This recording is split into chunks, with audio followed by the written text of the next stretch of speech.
Welcome to Talk Dirt to Me, where two farmers shatter myths and take on the top issues facing America's farmers. Here's your hosts, Logan and Bobby Lee.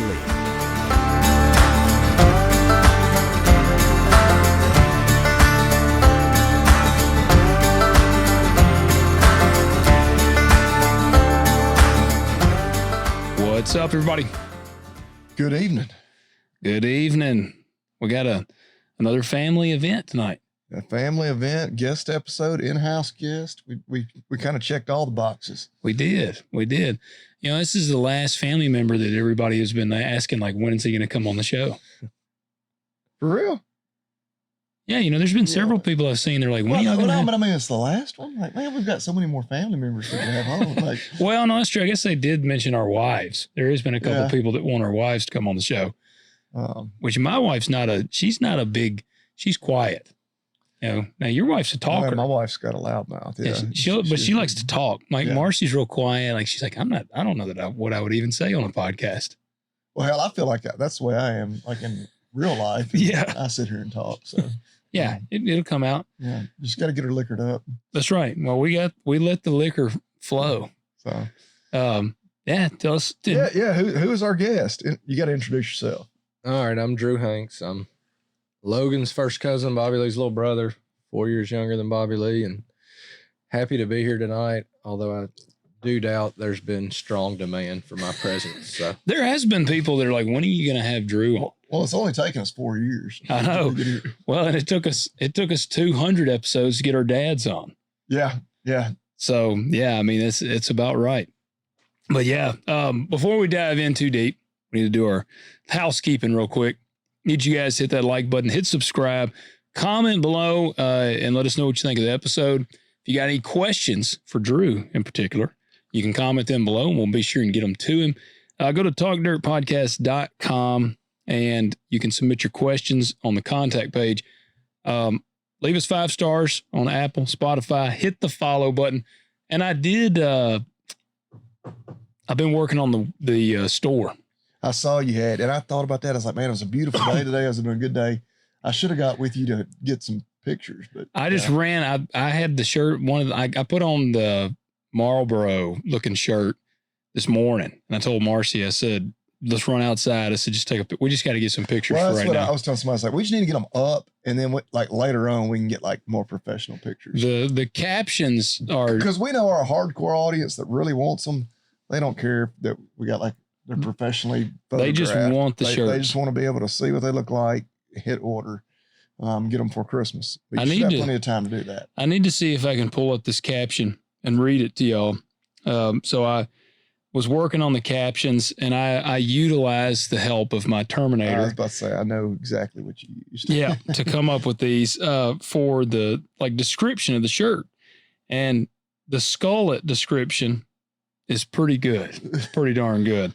Well, I feel like ultimately at some point I need to take my hat off, put the shirt on, and model that one for the photos. I agree. Now Drew is y'all are brothers, but Drew did not inherit the skullet genes. No, that's the worst part about having to work with him every day.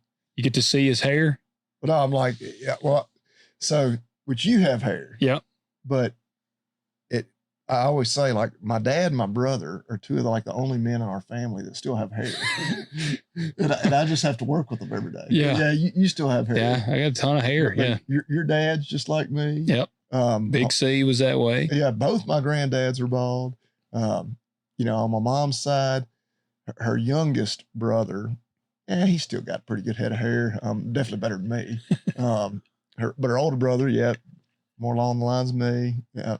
I'm just like, dang it, I got to work side by side. You got to see it. And we're in the office, so they're not wearing a hat or nothing. But you still be amazed how often people can't tell us apart. Really? I mean, side by side, obviously they can, but he'll have worked on a dog a month ago, and then they'll be back in there, and I'll be working on it. But yeah, just last month, I'm like, what? And I'm like, I don't remember. And I look back, and I'm like, no, he was the one that saw it. So, wow, they get y'all mixed up. But I'm like, I guess people just aren't that superficial. No, they must not. Must not be looking that close. Yeah. Now, Drew, you still got a really dark beard too. You don't have, do you have much white in your beard? not a ton. I mean, there's more more now than there used to be. But no, Yeah. there's not a ton. Yeah, which obviously you grow a lot more beard than either of us do. But I got I got the I'm the youngest, and I got the most gray. You're about 2 years away from being Santa Claus. I know. Yeah, that's what I said. I'm like, dang, I got the most gray. Yeah, well, while I'm pulling this up, tell them what else I need to do. So, of course, y'all know all the things. Leaving the ratings, reviews, Spotify, Apple Podcasts, wherever you listen. And it's even better if you listen on one, but you have the other. You can go ahead and rate us on both. Helps us out, just helps with the credibility, helps it, more visible to a broader audience. Really appreciate that. And of course, agzaga.com. The three of us all have young kids. Yep. They all appreciate all those farm toys, whether it's the Breyer horses or the tractors, all the different farm equipment. Use that discount code TalkDirt20, $20 off, a $50 minimum order. And of course, they got all the other good stuff too. I actually saw where, I believe it was from AgZag. They were talking about how the tariffs are going to impact things like bail net wrap, because unfortunately, the net wrap, which is their biggest item, it's imported. Yeah, it's not made in the U.S. And so they were saying how you may want to go ahead. I mean, obviously, if you're going to need it for next year, it's something that's not going to spoil. Yeah. You may want to go ahead and buy it. But yeah, anyway, whatever you order, use that discount code TalkDirt20. May need to research that. That might be a good topic.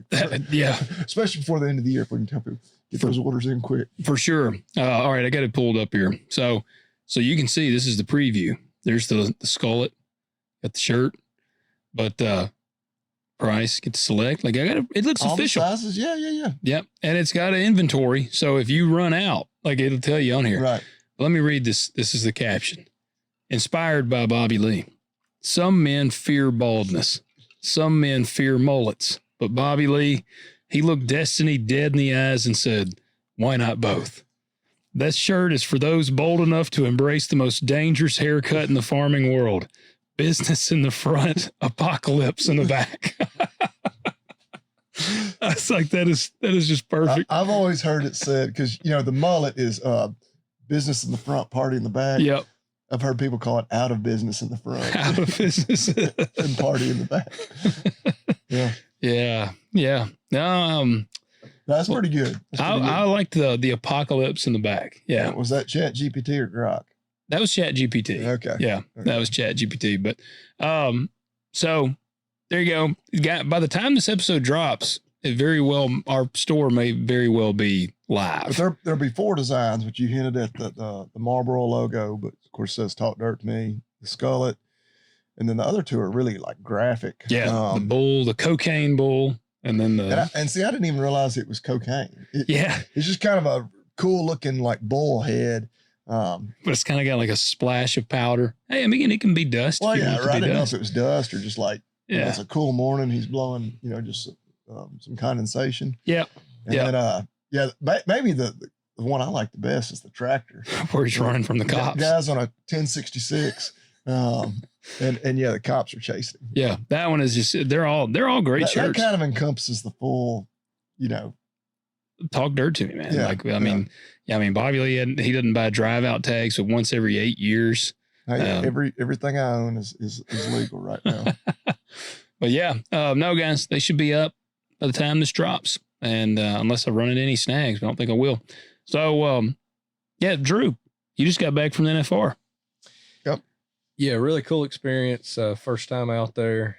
Highly recommend it for anybody that hadn't been. It was kind of, I guess you could say, a bucket list item, and we'd been trying to go and had an opportunity kind of fall into our laps where we got to go with a veterinary pharmaceutical company that my wife works with. She's an equine veterinarian, and they had probably 40 or 50 vets out there, and I got to kind of tag along as the significant other, and really cool event. Yeah, man, it looks like an awesome thing. And that's what I plan to go. We were hoping to get out there this year. Hell, you were out there one year and didn't even go during the NFR. Didn't go. I know.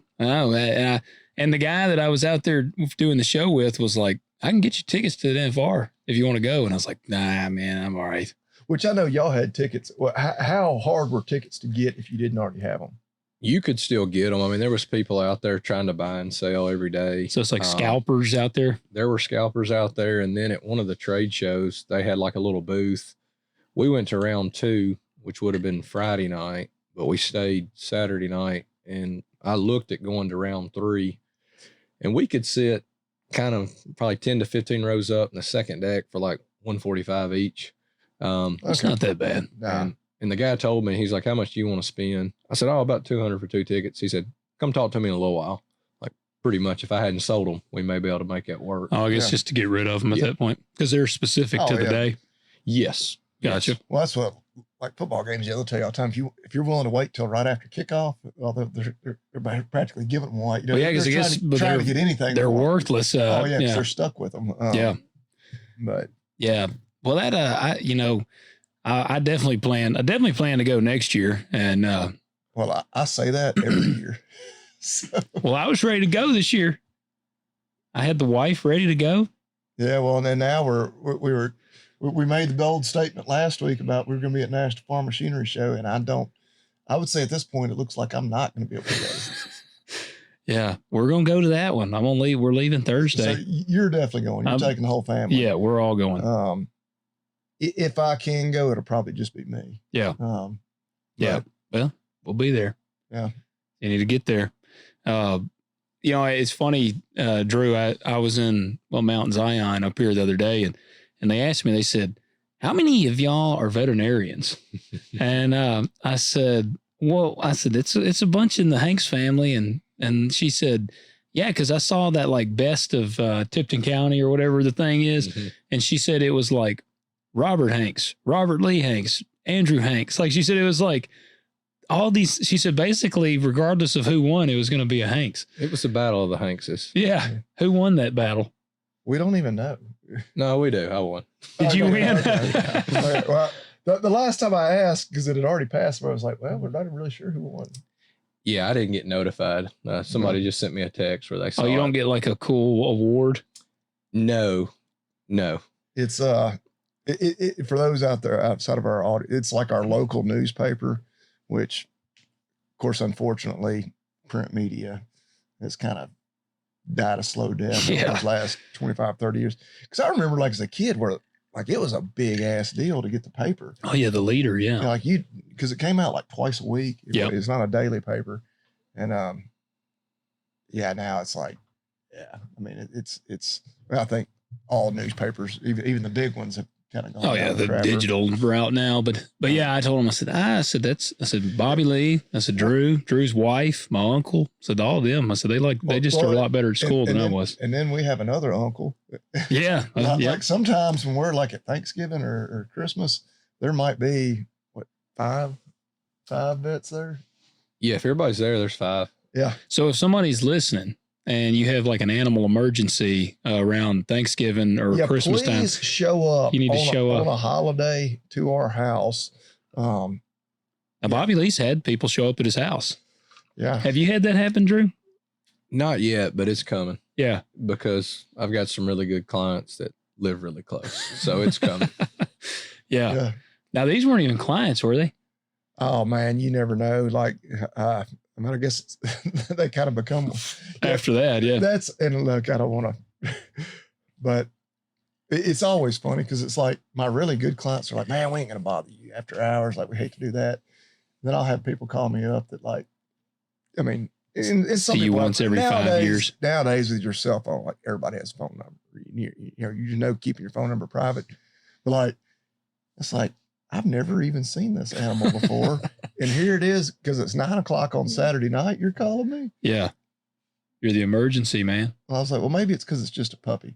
No, the dog's 10 years old. But, yeah, we normally go to the other vet in town. I'm like, okay. Yeah. Does it not make you want to be like, did you try them? Did you call them? You know, I try not to be a dick, but I'm definitely thinking that. Yeah.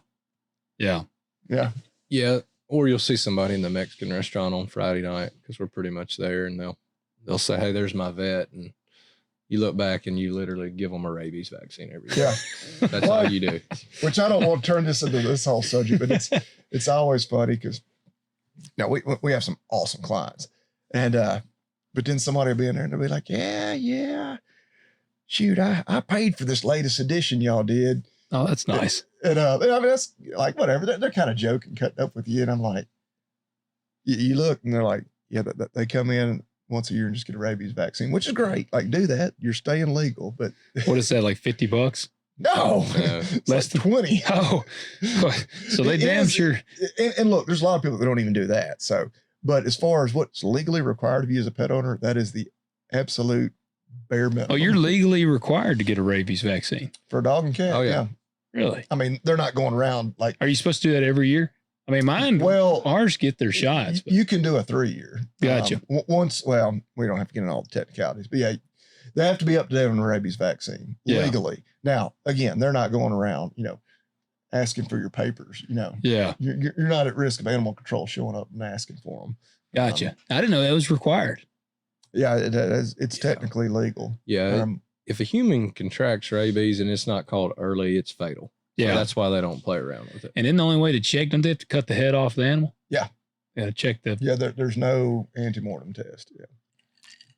Gotcha. Well, speaking of that, Well, and that's a good reason why you want to have them vaccinated, because if you do get into a weird situation, they're going to kill your dog. well, you could get into a situation where it can come to that, where your dog has bitten somebody and they're trying to prove, and the only way to prove your dog didn't have rabies is a postmortem exam. Yeah. Yeah.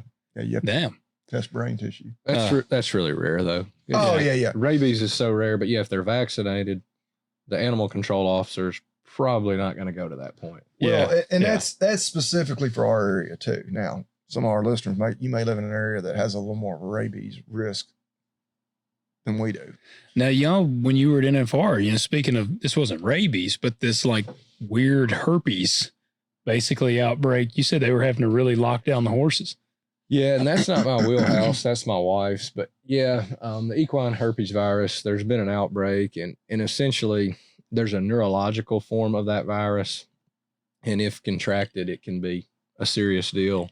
And they had some issues at some prior shows. So they had really increased biosecurity. We're really strict. They're checking temperatures and stuff a couple times a day. Everybody had to be vaccinated. And the vet that was over the rodeo came and talked to the group of vets that was there, because that's a hot topic. And yeah, they're doing some increased measures, I think.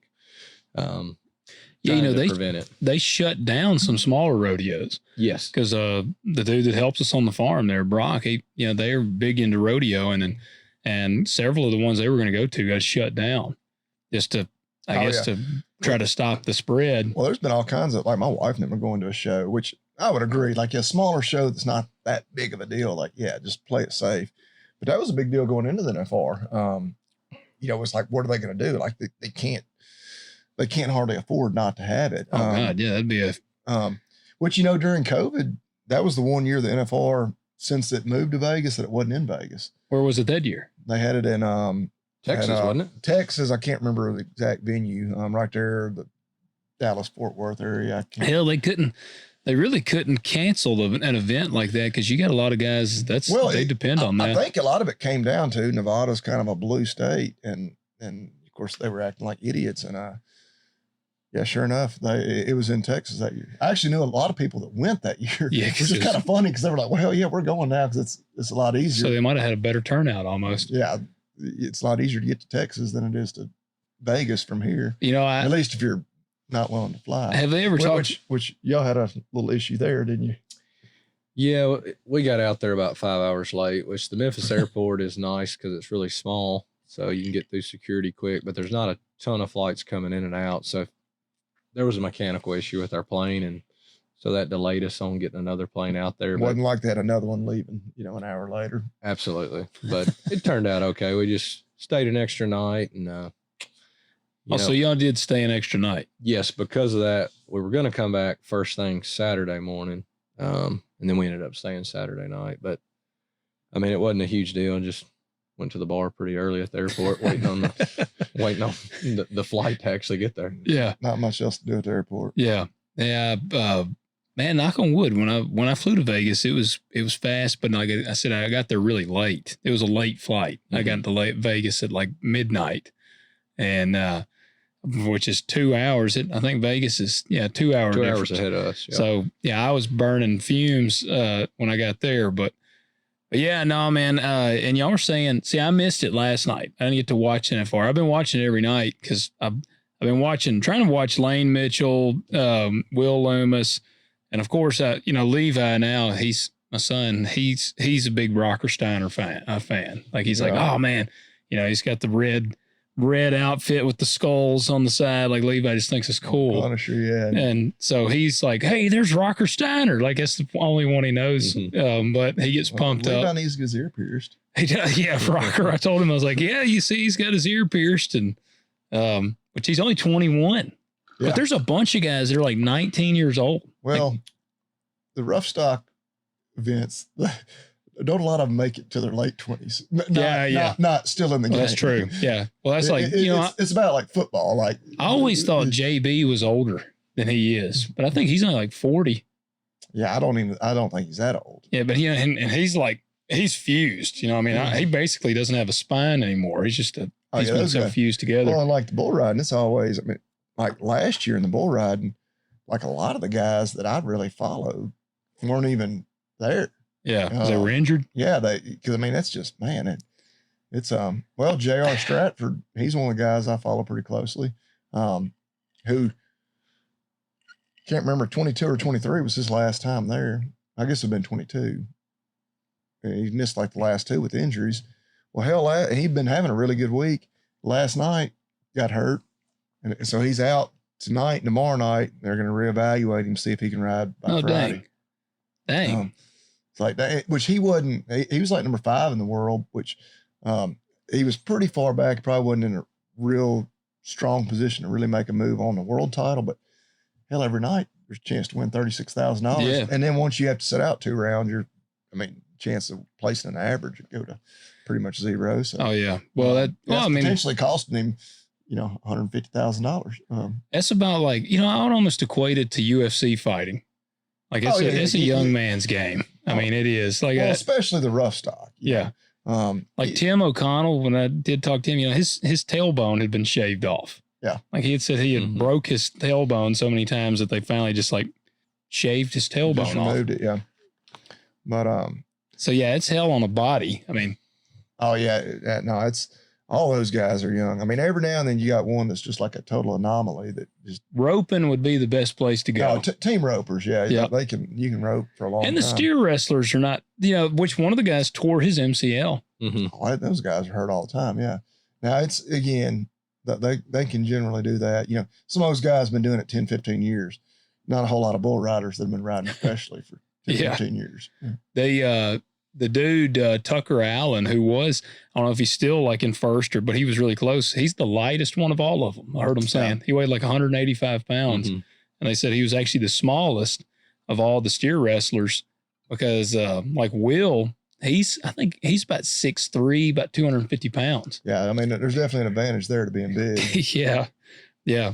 So what happened? What did I miss last night? Because I didn't watch it last night. We had a Christmas program. Were you watching live last night? Yeah, I was. The big controversy was Stetson Wright, I guess, in the saddle bronc. They said he missed his mark, and he had a good ride, and of course he's done really well. He also was in the bull riding, but essentially it went to review. The announcers were like, no, that was wrong, and they upheld it. And he didn't get a score. Yeah, that's what made it worse. I think this is the first year they're doing video review for certain things. Like if they slap them with a free hand, stuff that can easily be seen on video and said, no, it's wrong. Yeah. So yeah, the judges in the arena got it wrong. Like he clearly marked the horse out. Would they, so they called it a no ride? Oh yeah, he got no score. Was it really like, I guess it was real close to him did he get thrown off or something? No. So marking your horse out. So in saddle bronc and in bareback, when the horse leaves the buck and chute, the heels of your feet have to be, and I say this, I've never been on a bucking horse. I've been on horses that bucked with me. I've never been on a bucking horse. But just watch a lot of rodeo. Yeah. Heels of your feet have to be above or in front of the point of the horse's shoulder. Okay. Through the first jump. You'll hear them all the time saying, oh, there's a good mark out. He really marked him out. I did hear, yeah. And you'll see some guys, like they clearly missed the mark out. Like their feet come down, they're all out of position. Well, that's a DQ. Like you're done. Well, what was a big deal is, so Stetson is winning the all around. I don't know if the all around's pretty much over, but like he is a huge lead in the all around.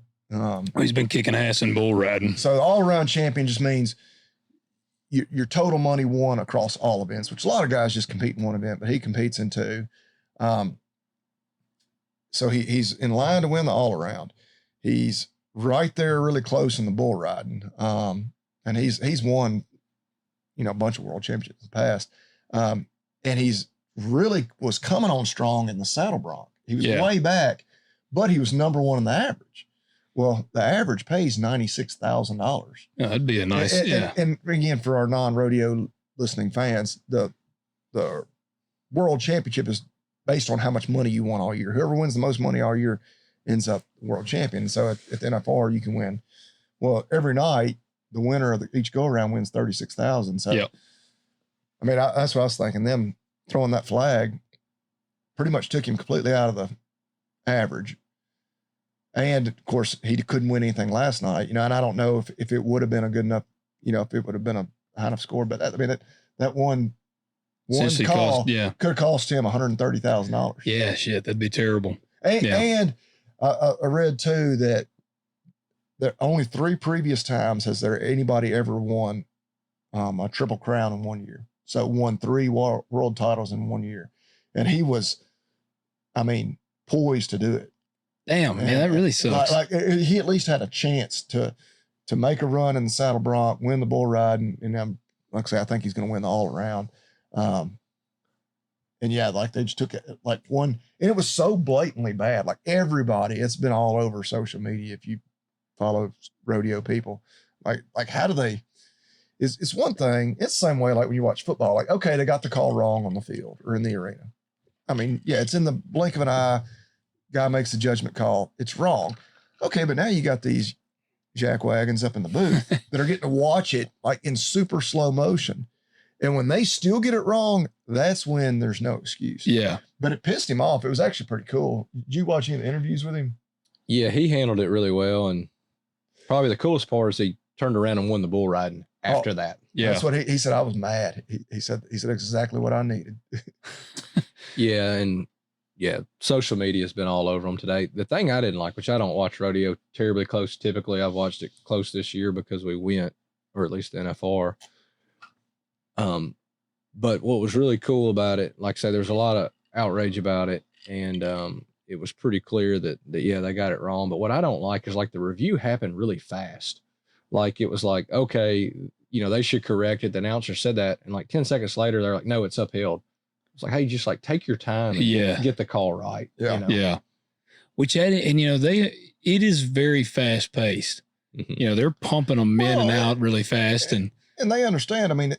Like pretty much all sports. It's spectator driven, like sponsor, you need eyeballs watching. You don't want it to drag out. But that's one of the arguments against the way they do it in football and everything else. Like it takes so long. Yeah. Well, and I'm sitting here on my couch and I'm like, hell, I can see right here. You stepped out of bounds. Yeah. Why is it taking them so damn long to figure this out? Yeah. Yeah. That does suck. Yeah. And which is wild to me that a dude does too. Cause Stetson, you're just doubling your chances for a terrible injury. A lot of years in the all around, because, the NFR is the top 15 in every event. And in some years, because you can win all around money. Like a lot of the guys that rope, like they may rope in multiple events, but they're not, they don't necessarily make the finals in 2 different events. And so they get to the finals, they're just trying to win as much money.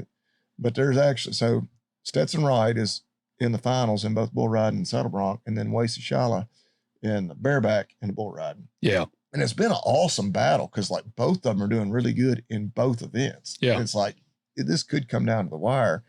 And, have y'all been watching the barrel racing? And watching it really dedicated. So my routine is I fall asleep by about the time the saddle bronc riding. Like I missed it last night. I'd fallen asleep. And then the next morning or like during my lunch break, the next day I'll watch what I missed, where I left off the night before. And unfortunately, I usually fast forward through the barrel race. Well, that's what we have what few eggs we're getting right now with the temperature kind of messed up. We wash them before we take them to the bakery up here. We sell our eggs locally. And I've had the NFR on every night. And man, I'm like, when it's the bronc riding and then going through all of it, the steer wrestling, the team roping, like man, I can't hardly quit watching. I'm so hooked into it. And then last night, or let's see, today's Wednesday, so it would have been Monday night when I was watching, because I didn't get to see it last night. So Monday night, I'm over there about to wash the eggs, and Marcy comes through there, and then I start going over and I start washing the eggs. I'm not watching anymore, and she's like, "Are you done watching?" I'm like, "Well, for a little bit. I'm going to wash these eggs for a little bit," because I said the barrel racing's starting and then the bull riding's afterwards. And she was like, "Do you not watch the barrel race?" And I was like, "No, I don't watch it. That's like the WNBA." But I told her, I said, they do it. They know what they're doing. Because, and I'm sorry, I know we have listeners at barrel race, but they put it strategically before bull riding, because they know most people bull want rides at it's, the end. It's the main event. And so they're like, if we put this right here, then people have to watch. Well, no, while we're pissing off barrel racers, you're talking about the equine herpes virus. The joke going around was like, apparently herpes outbreak at a barrel race is only a big deal when it involves the horses. No comment. Barrel racers get a reputation for being a little like. Isn't that what the chick is on Yellowstone? Yeah, like Jimmy's cracking. They totally leaned into that whole stereotype. Yeah. Yeah. Well, and Ryan Bingham, what's his name? Oh, that chick. Walker. Walker. Yeah, they were all barrel race. Like they, Taylor Sheridan, like totally was like, we're totally gonna lean into the barrel racer stereotype. Yeah. For Yellowstone. Yeah, man. But yeah, I don't know. I've enjoyed it. I just love watching it. I think it's cool. It's still a cool sport. Yeah, right. No, I'm going back. Ryan Bingham's actually married to that gal now. The blonde head chick? Yeah. Really? The one that he's like in a relationship with. She's a good looking gal. He did all right. Oh, yeah. Nice. Okay. Dang, I didn't know that. Yeah. Well, I don't there's speaking of them, I know Landman season 2's out. Either y'all Landmen watch that? I'm an episode, which like we just every night right now I'm watching the NFR. And so we've kind of put the Christmas movies and everything on pause. So I'm probably, I know I've watched at least 2 this season. I don't even know what episode they're on. I don't know. I've watched the first one. Have you watched it, Drew? I've watched a bunch of trailers on it and stuff, but no, I hadn't. It's good. You haven't watched Landman at all? It's far-fetched, but it's good. I mean, it's just like Yellowstone. Yeah. I mean, Yeah, I hadn't gotten into it. No, it looks good. Don't get me wrong. Yeah, it is. Yeah, it's good, but it is very far-fetched. So the equine herpes thing, though, again, I'm still like, so does that spread like normal herpes? Are these horses just cracking like wild animals up there? No. So herpes, like herpes virus. Or are they kissing each other? Like the general public, when they hear herpes, like, they're thinking like genital herpes. And, like J-Rod, or what was it? Aaron Rodriguez, A-Rod, the one that was spreading herpes to everybody. Hell, I don't even know that. Wasn't he the one that, or no, Derek Jeter. It's Derek Jeter. You're pulling out stuff I Yeah, man, I don't know. Yeah, he has a Derek Jeter. Wasn't he with the Yankees? Yeah, you can't be dragging his name through the mud. He has have you not ever seen the roster of women? No. He gave herpes to. Oh, well, it was like the roster of women that he had dated. And they're bad to the bone. Literally, it's like the hottest chicks in Hollywood. Like 80% of them have been like in Victoria's Secret. Yes. Yeah, it's the hottest you've been. And I think every one of them has herpes now. And they all traced it back. There's like a trail of herpes, and it all leads back to Derek. Well, I had never heard that, but now so herpes virus is like, I mean, the virologist at UT, she used to always say, all God's children get herpes. It just meaning every species. And there's a cold sores are a herpes virus. Like there's a million, I mean, maybe literally, I'm sure there's herpes viruses we haven't even discovered yet. Yeah. And so but I mean, one of the most common vaccines we give is for feline herpes virus. And it's just upper respiratory infection. So then what do they get it? How are the horses getting it? Yeah, Drew will have to tell us this. Well, he's an expert now. No, I work on dogs and cats. My wife could answer this better, but I think it's more close contact, respiratory, things of that nature. And I think the issue with this is it's the neurological form. It's like a different strain. And like I say, this is not in my wheelhouse. So would they not even necessarily show signs, or the signs that they show wouldn't be like a physical? It might be more like they act kind of nutty. I mean, is it kind of that? Oh no. I mean, they can show neurological signs where they're weak in their hind legs, stuff like that. And like I say, I don't work on horses, but I mean, what they're looking for are fevers. Yeah. There is a vaccine against the herpes virus. It does not technically, protect them against the neurological form, which I think is EHV4. Like I say, I don't do this. Yeah. But I think the big thing they're looking at like the NFR and at events is they're checking temperatures a lot. And if there's a fever, they're going to take that horse to isolation, keep it away from everything else. And I think like out there, one thing the vet was really, strict on this year is like those horses, once they get there, they're not leaving. Yeah. Because there's a ton of rodeos out there in Vegas. See, I didn't realize that too. You were telling me that. Yeah. And like I say, I don't know the scope of it, but I kind of started to understand it. Like there's other events at other areas, NFRs at Thomas and Mack, but like at the South Point, there's a bunch of roping, there's bull riding at other areas. So like, but those horses, like if you qualified for the NFR, your horse stays at the NFR. You can ride that night there and the next day go try to make some money during the day at another event. They're keeping everybody there, checking temperatures multiple times a day, stuff like that. Well, like, and people who've been watching, notice, used to for the grand entry, every contestant comes in there, they got the state flag, and of course, some states, got 15 people, and they're all horseback. There's none of that this year. Yes. They're all just walking out there in the arena. Yes, they all walked out there. So yeah, the grand entry changed. And I think they're being really strict with like, hey, all the barrel racing horses, they're in a barn or an area of the barn with just the barrel racers. Yeah. They're not mixing horses from different events, if that makes sense. Yeah. They're like wiping down everything in between events. Wow. They took the biosecurity measures. It's like horse COVID. That's what I was just sitting here thinking. I'm like, it sounds like horse COVID. Yeah. Wow. Yeah. I mean, I guess is this a thing where if the horses get it, you said there's a vaccine. I mean, but if they get it, do they have it from then on? They can clear it. I think in some cases it's absolutely fatal. Yeah. But some of them are going to work through it. But like I say, if it's horse COVID. If like a barrel racer, they might die. If a barrel racer's horse got it, it would more or less end that horse's career.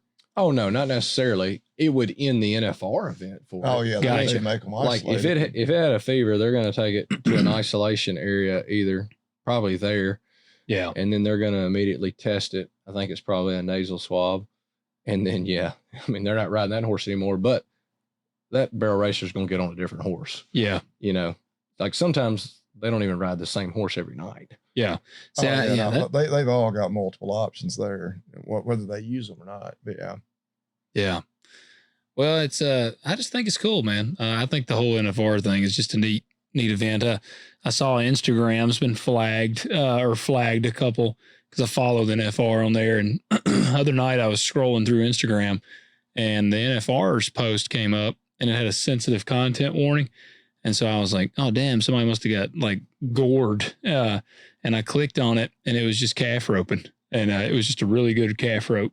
And like, and the people in the comments were like, this is absolutely barbaric. They need to end this. Like the PETA people were coming out in force. Oh, and even if you watch on the Cowboy Channel, you'll notice they'll show them catching the calf, but they don't show calf stopping. Yeah. It's in the rope.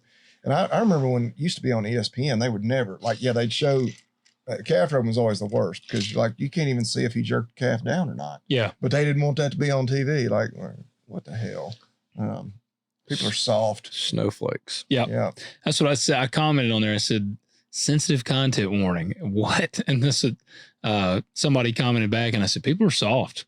I said, man, it's just soft. And I mean, the calves get up and run off, go back there in the pen behind the arena and eat and drink and get fat and happy. Yeah. And then they end up being a steak a few years from now. Yeah. As long as they don't get herpes. I mean, they might get herpes. It's like a retirement home over there. I think the cows are good. Cows are good. So, but like Dr. Kennedy said, all God's children get herpes. I don't know what herpes viruses affect cattle. It's probably bad for me to admit, or even if they do. But yeah, that was always her thing. Like all God's children get herpes. Yeah. I did see, just see they announced an aid package. I did. Yeah, I knew we needed to get into that tonight. So, Well, you're getting your welfare check. Yeah, I am. Let me tell you what happened. I did a New York Times interview yesterday. Are you shitting me? I'm not. So They're going to misquote the shit out of you. I was very strategic. They're going to Logan Hanks, Munford, Tennessee. He hates Donald Trump. Donald Trump's a dickhead. Yes. Like, this is straight from his mouth. Yeah. Dude, it was, I think it was yesterday.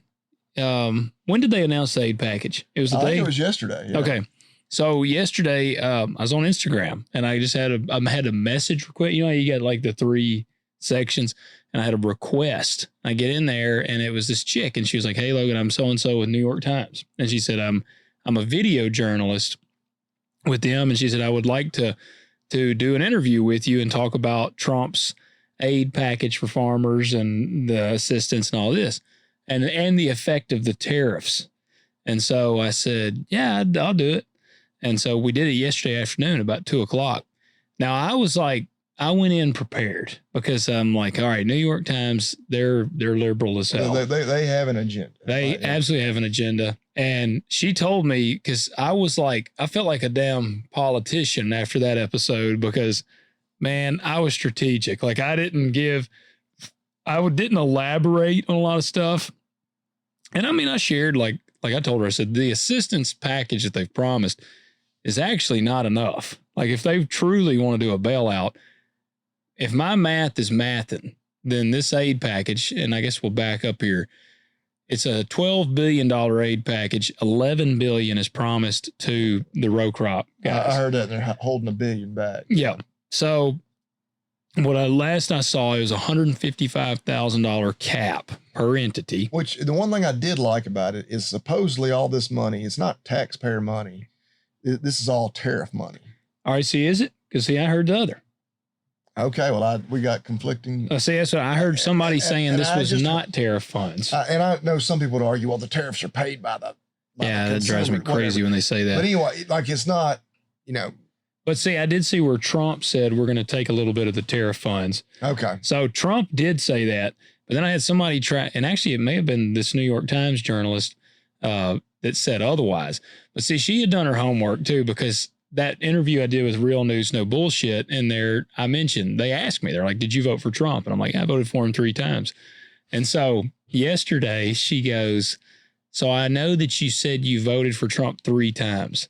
And she was like, do you still think that was the right decision? And I was like, yeah, I do. I said, who the fuck else was I going to vote for? I mean, yeah. Tell me who the third party was, because there sure as shit wasn't any other option that was worth a damn. Yeah. Well, and I told her, and I didn't hold back. Do you really think Kamala Harris would get us through this? Hey, shit? She's coming to the Orpheum. I saw y'all her. get y'all's tickets. Hold on. When is that? She's coming to she's doing like a book tour or something. Yeah. I'm like, she can't even fucking read. You need to get your tickets. Right. Well, my kids are going to the Orpheum this weekend for the Nutcracker. I just want to make she's sure gonna she be wasn't there. going to be there. Yeah, she's going to be there. Like I have she to nix that. You will never convince me that she wrote that book. That's what I told somebody tonight. She can't speak a coherent sentence. Yeah, I told somebody that tonight. I said, she did not write this book. There's no chance she wrote the book. I'm not sure that she can read off a teleprompter. Like, you're trying to convince me that she wrote a damn book? Yeah, what's it called? 107 Days or something? Ain't that her book? Buddy, if I knew the name of that book, I would be embarrassed. I think it's 107 days because it's supposed to be the length of her. That's why she lost in her mind. She didn't have time to prepare. If she had time, and I told me and Marcy were talking about it. I said, she lost. Well, out of respect for Drew, I'll keep this a little more PG than I don't remember what happened. We all know how she got into politics. She greased the right wheels, and she got to once you get to the top, there's not a. Did she slob? Was she slobbing? There wasn't a pecker to suck on that could get you into that seat. And that's exactly. Yeah. How she got into politics. I agree. Yeah. So for our listeners, if you really want to go hear Kamala, she's going to be at the Orpheum in Memphis here. I don't remember the date. Marcy told me today because my mom texted her and was like, I need some ideas for Logan for Christmas. and Marcy was like scrolling through something, and Marcy goes, I know what she needs to get you for Christmas. And I was like, what? And she goes, the Kamala, she's coming to Memphis. She needs to buy you a ticket. I said, oh, yeah, I'll go. I'll have something to say. If I can like have a conversation with her, I would go. I'd love to tell her my thoughts. You will be unburdened by what has been, or what was her? Shit, I can't remember. Hell, it made so little sense. Why would you remember it? Yeah. It was like, I would go just to try to, like, if I could actually like ask her a question. Is the day after today. On the day after today, it's tomorrow, or whatever you'd be like, what? She's either the deepest thinking mind or just an idiot. No, I'm pretty sure once you really like wrote it all out, because it was like, you're like, no, that's like, she just is an idiot. Yeah. Oh man, and I almost felt bad for her, because like literally she got to where she was on zero merit, and then it was. Oh, I didn't feel bad for her. Well, it's kind of like. She worked her knees off to get there. Well, but you're right. But it's like the dog that catches the bus. Like, oh shit, what do I do now? Yeah, you know? That's true. Yeah, like hell, I got here. Like Willie Brown put me here. Now what do I do? You know. But yeah. I mean, what do you think? What are your thoughts on the aid package, Drew? Have you seen any of this? Just a little bit of it, and I hadn't read into the details. I mean, do you think we're a bunch of damn welfare queens? Well, and I kind of cut you off. The $155,000 cap. Oh yeah, they just said $155,000 cap. Here's the speculation: $31. Now this is speculation, so this could change. I mean, it could be crazy. Yeah, who knows? Right now, what I'm seeing is $31 an acre for soybeans, and about $48 an acre for corn, and about $98 an acre for cotton. And so I know last year you said $150 an acre. Yeah, it's worse than that this year. Yeah, so this is not even. This is just, I'm going to be real. I don't even understand the point. Like, it's so, and I know there's people like I've said this, beggars can't be choosers. It's like, hey, if we're asking for help and they give us a little help, then I guess it's like, well, I guess I need to just be happy with it. But at the same time, I don't understand the point, because if we're 200 grand or 250 grand in the hole and somebody were to float you 40 grand, it really don't do a whole lot. Yeah. I mean, I'm kind of like you at that point. I'm like, we're just going to take a hell of a vacation. Yeah. Yeah. Because this won't satisfy a single one of my creditors that I owe money to. No. We might as well just go. So what are your thoughts, Drew? I mean, the big thing is, it's probably not enough. I didn't know the details, but obviously probably y'all's audience understands that, you know, we need farmers that, you know, it's national security to be able to produce our own, you know, crops and food. But you're right. I mean, it may kick the can down the road. Obviously the bigger issues are trying to, you know, either input costs have to go down. Yeah. Or, you know, the commodities have to go up, and I don't have direct skin in the game. You know, I have cattle and work on dogs during the day, but like some of my best friends are row crop farmers. Yeah. And like talking to them, one of my buddies from a couple hours north of here that I talk to 2 or 3 times a week, he said, I have zero problem, you know, selling corn at the price we are now, if we could just get our costs down. Yeah. He's like, but you know, one side of the scale has to change. And, you know, I saw too where Trump had talked about, you know, I guess they're trying to get the cost of equipment and stuff down and how it's easier to fix and all that stuff. Yeah. You know, hey, if that really comes to fruition, not to change the subject, I mean, yeah, that'd be great. Yeah. For y'all. He talked about doing away with death. Mm-hmm. I did catch that. Now I got interesting thoughts on that.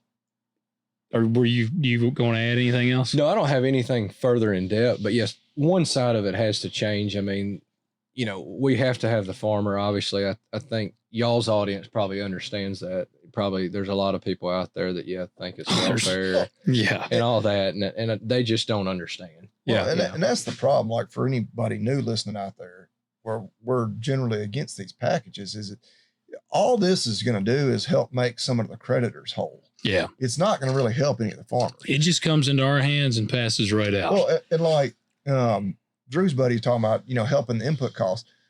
Well, when they give out these aid packages, that allows them, essentially that just ensures that now we don't have to lower prices. Yeah, because we're going to keep getting our money because the aid money just, the farmer is literally just a middleman there.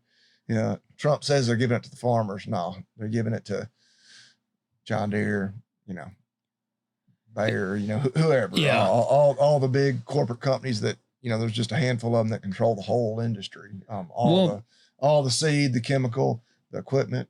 Well, and I told the woman there yesterday, I said, because again, she was really trying, like, and she told me it was funny when we started the interview. She goes, "This is not a gotcha type interview," which then my buddy from Real News No Bullshit. But if you'll tell me that give me a sound clip that you don't like Donald Trump.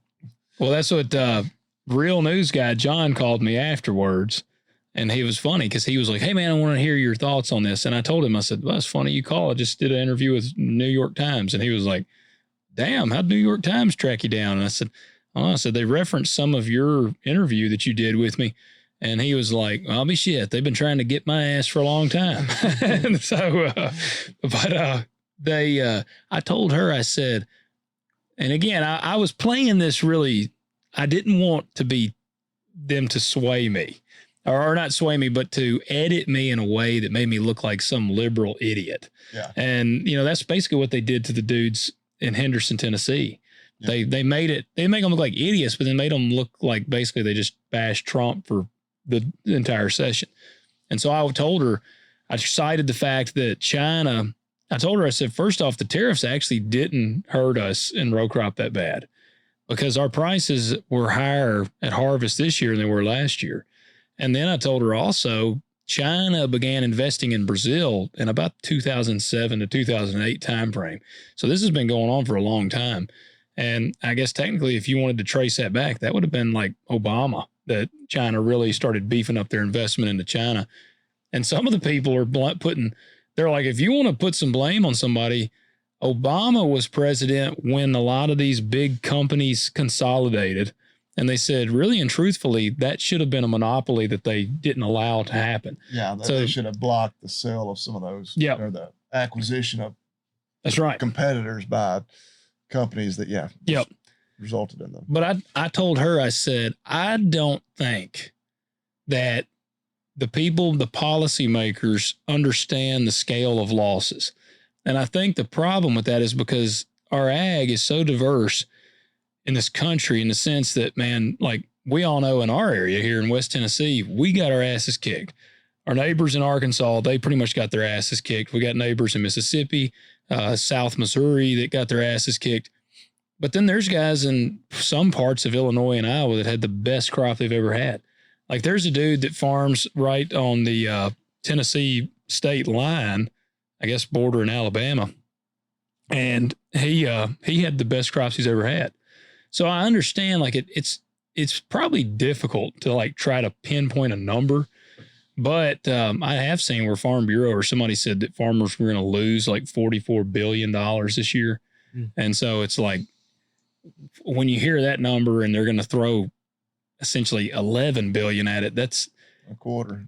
And to me, I told them, I said, a bailout is, in my opinion, an actual bailout would be reset to zero. Not saying pay off your debts, but like, what did you lose on the cross? If we're going to bail you out, it's like, how much did you lose? Okay, you lost 200 grand. You need to cover 200 grand of losses so that you start the year at zero. That to me would be an actual bailout. And that's the numbers we ran, where it would actually be about $66 billion. Yeah. And so I think that it's a misunderstanding of the scale of loss is kind of what I'm thinking. Well, I think a lot of it's politics. Like, do you think that it's optics? Do you think it's just kind of them being like, we're helping the farmers out. Here's $12 billion. I think it's a hell of a lot of that. And because I don't know. I mean, I'm just like you. I voted for Trump 3 times, but I did too. I'll say, Drew, you're a Kamala voter. What are your thoughts? Yeah, Bobby Lee made a comment earlier about, out of respect to me, I've never voted for Kamala. I won't go any further. No. What I meant there was I didn't want to turn this into a total.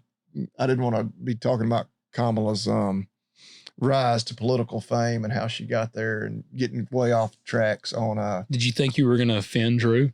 Yeah. I'm pretty sensitive. I'm a snowflake as well. I'm like, here, it took us 4 years to get Drew here, and then now I'm gonna. This is gonna be the episode where we go viral because I'm talking about Kamala sucking wieners to get in political office. And I'm just stating facts. Everybody knows that's true. They do. I mean, yeah. that part, and that wasn't her getting into the Senate or work. That was when she got to her first step into politics in San Francisco. Yeah. She was Willie Brown's mistress. Yeah. Like she literally, I don't even think she disputes that. Like, No. Yeah. And he was the political. She was slanging them things for her. He was the political kingmaker out there. Yeah. That's how she got into politics. Yeah. I wonder if she did any cocaine back then. I'd probably think more of her if she did. At least she could, I know. Justify her actions. Well, they always used to tell us in college, like in the fraternity, when people would do stupid stuff, like being drunk is not an excuse. And but maybe if she was all coked out, that you can be like, okay. Maybe she was on, maybe this was just one she was long. like 25 and he was like in his 60s. Yeah, I think she was pretty good looking back in the day. Yeah. She loved him. Yeah, she did. Him. She was love. That's what it was. Yeah. No other motives. She just loved him. Yeah. Yeah. He loved her. Yeah. Hey, you can't stop love. You can't stop love. You can't. Well, maybe she's just been on one long coke ride. Not a cock ride, one long coke ride. You know, that might explain some of the public speaking. Yeah. I don't know. I've never done enough cocaine to know how I would speak. Yeah. If I did it, but. And Drew, could you give us any experience? Zero. So I always assumed she was drunk. Well, she sounded drunk as hell. Yeah. I don't know, man. You ought to go down there. You could ask her about her. I need to go down there and be like, have you ever done cocaine? What about Mayor or Willie? Now I'm assuming he's dead. I don't even know. I'm not even going to waste my time looking it up. I don't care. Now she's married now though, right? Yeah. To that. Well, he's a white dude. Yeah. He's a white dude. Yeah. Yeah. Yeah. So then the saying isn't true. I get her because of course she ran with Walls. But yeah, like her stepdaughter is like weird as they freaking come. Walls is a man's man. Do you see that?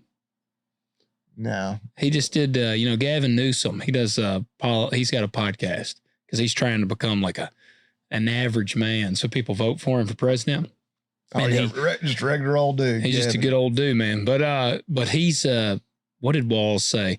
He said that men, they're talking about conservative men. He said they're intimidated by him because he is a real man. He can fix a broken truck. And he was like, it's true. I'm a real man. And he literally said that on a podcast with Gavin Newsom. But, that's her stepdaughter. Is she a tranny or is she I think she's just that damn weird looking. Wow. Yeah. Man, Kamala. I remember during the campaign, I was like, whoa. Is Kamala, is she half white? So Kamala, that was a whole funny thing. They because it was politically, advantageous to label her as African-American. I believe she's Indian, like Asian Indian, not okay. Native American, and Jamaican. Okay. Like she is zero, calling her an African-American is not even true. It's geographically mistaken. That's the whole thing where it's like Elon Musk is 1,000,000,000% more African-American than Kamala. But because I don't say her daughter looks white as Wonder Bread. Well, I don't think it's her. I think it's her husband's daughter. I think it's her stepdaughter. But gotcha.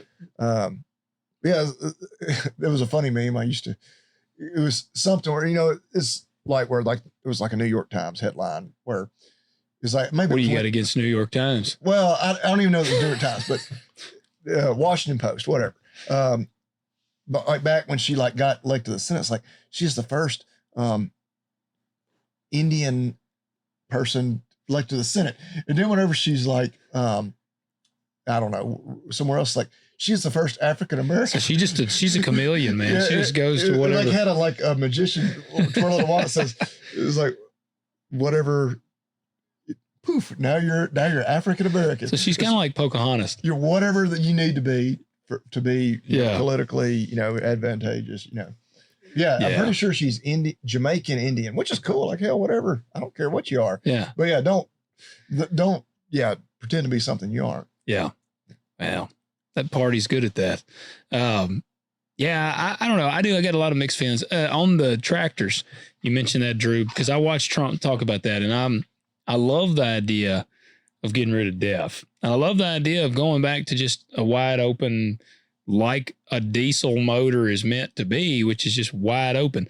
And the more, because diesel needs that airflow. And my only thing where, like, I would love to see it, because my combine guzzles DEF. Like, it takes a ton of DEF. But my only question or my wonder is, what is it going to make it cheaper? Because now they're going to basically have to redesign the machines to go back to running without. What, do they have to redesign them, or do they just pull out their old designs? Like, well, I mean, now they not just go back. I don't. Well, see, now, have you seen these apparatuses on these machines now? Like how humongous all of the exhaust crap is. Well, I mean, they could pull it off. Like, oh, you're talking about like retrofitting the ones that are currently out there. Well, and I mean, even making new ones. I feel like they're going to totally have to re-engineer their plan. Yeah. I mean, I'm so far from being an engineer. I mean, it's not like it's going to be just astronomical, but they've literally designed these motors now to run that way. When did DEF become a thing? About 07. Well, no, DEF came around probably, was it about 12 or 11? Yeah, I was about to say, I was thinking 12 or 13, but well, no, I'm not for sure on that. 07 is when some of the emission stuff started coming out. They've had to change everything, to accommodate the DEF, but could they not, would we not just be better off going back to, all right, let's pull out all the designs from 2011 and we'll just start putting that. But they ain't going to do that though. Oh, well, yeah, the equipment manufacturers. And yeah, I think it's very naive to think, well, we're going to pull all this stuff off and the machine's going to be cheaper. Yeah. Hell no. Yeah. Like, well, and then I thought you were going to go this direction. Like, what do I do with my equipment that's already got all this shit? Yeah. Well, now it was worth zero on a used equipment market. Nobody's going to want to trade for something that would take DEF. Is that far inferior to the new stuff, or you're going to have about a 15-year window in there where this equipment ain't worth jack shit. Yeah. Like all the pre-DEF stuff is, advantageous, and then all the post-DEF, but all the DEF stuff is, obsolete. You don't think they could figure out how to delete a combine? They can. They can. I'm just throwing that out there. I can tell you, it's about $4,500. Okay. Hell, that's shit. No, I mean, that's not in the grand scheme of ag expenses. That's not a drop in the bucket. Well, I mean, hell, a John Deere, if you give a bearing go down, it's that much. Yeah. But because I asked a guy that, if you call the parts counter, I think they charge you a service. Just probably. It's like calling your lawyer. They send you a bill. They start the clock when you call. Yeah. No, I asked the guy, I was like, man, what about deleting the combine? He's like, yeah, I've deleted combines. He said, man, it's about $4,500. Oh, and it makes them a beast. I would have figured it would have been $15,000. No, I mean, it's, but my whole big thing though, John Deere, Case, all these companies, just the way that they are, it's not going to be a simple, all right, well, we'll just roll this back. Oh yeah.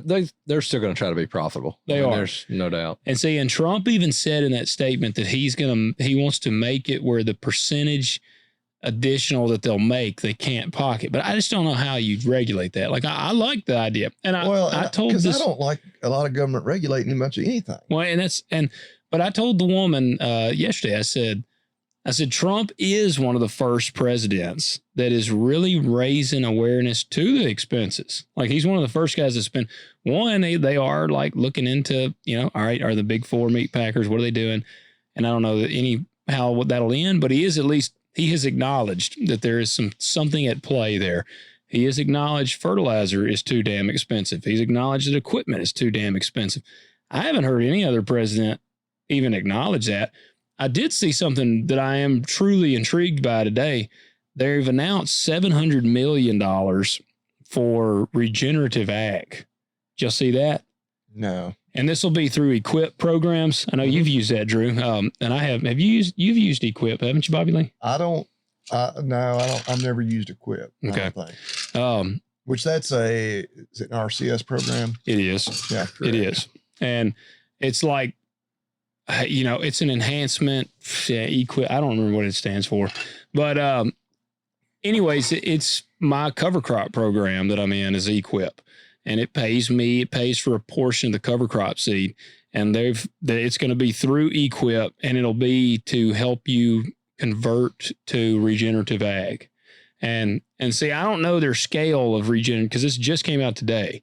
So I'm curious to see how this is going to be, because true regenerative scale is like cover crops. You still can have corn, soybeans, whatnot, but then you also implement livestock. And so it's that cycle all the time. And so I don't know if the money's going to go towards helping, because one, I had somebody the other day ask me, man, why don't you go to like regenerative ag? And I said, dude, I got a couple of farms that are on the side of Highway 14. I said, none of my farms have fences on them. I said, I got to have fences. And I said, water. And damn, if I had cattle spread on all my farms, I'd have to take water to like 30 fields a day if I was having to haul in water. And so the fencing, and someone even said, well, just run, a couple strands of hot wire. Like, I would never sleep. Well, and even that, like, that's a lot of manpower. And you got to move them. You got to move them. Well, and it seems like, because whenever I tried to use some of that money to plant cover crop, they didn't want you grazing it. Well, they are weird about that. And I'm like, it's got to be a certain height and all that. Yeah. And they can only eat it down to a certain level, and you got to pull them off of it. And I understand that. Like, that's important for any grazing, whether they're grazing cover crop or perennials. But, like, it's I don't know. Government's not the answer. No, they were honestly discouraging of the grazing thing. Yeah, and even though you're like, what can be more damn natural and regenerative than that? Yeah, but, besides the cows ruining the ozone layer with their farts, but yeah. I hadn't heard anything about that in a long time. Oh, funny enough, I was listening to Lonesome Lands, which I've mentioned them before. Great listen. Today, theirs that came out this week. They were talking about how the latest stupidity from the beef checkoff was they were funding a program that was now being taught in schools, and how Jim actually went through the whole program. It was like pretty much teaching these kids, it was basically wanting them to devise a plan for how to help farmers understand how bad their cows were for the environment and like how to help them fix that problem. And this is literally funded by the beef checkoff. Drew and I are paying for kids to be taught that y'all are bad, that cows are bad, yeah. and to help us fix it. And Jim was like, he's like, I can barely talk about this. It makes me so mad. Yeah. I was like, Jim and Shad, they're doing the Lord's work there on Lonesome Lands. I recommend it. After you got done listening to this, you should listen to Lonesome Lands podcast as well. Hey, before we finish this one, our Spotify Wrapped. I haven't told you about that, have I? I don't even know what that is. At the end of the year, Spotify does the wrap thing. It's pretty cool. Yeah. So before we end that, I'll get that. Trying to think, Drew, while we got you here, what's that? What else we need to pick Drew's brain on while we got him here? Well, you made so much money on cattle this year because you sold at the high basically and didn't buy back in. I know y'all went to the NFR and did all this cool stuff. What are you doing with all your money? Yeah, I didn't make that much money, but I don't say you're still in the same truck. I was expecting like a Bentley or something to drive up here. Oh, well. Bobby Lee, I know that he's a cattleman too. He left his Ferrari at home. Well, I was stupid enough that I bought back in at the high. Yeah. And which they've come back a bunch over these last 3 or 4 weeks. But yeah. Yeah, it was a good year. But yeah, I did not buy back in. I was a little nervous, but yeah, this year we did it a little different. We fed them heavy with grain and put more pounds on them early, and the market was good. And we didn't have them but for 4 months. Yeah. Bought them in early March. So tell them a little bit about what you do. So my cattle operation is strictly a stocker operation. Typically buy bulls and steers close to 600 pounds is kind of what we like. Buy the same thing that Bobby Lee buys essentially, and that way we can sell them in a bigger group.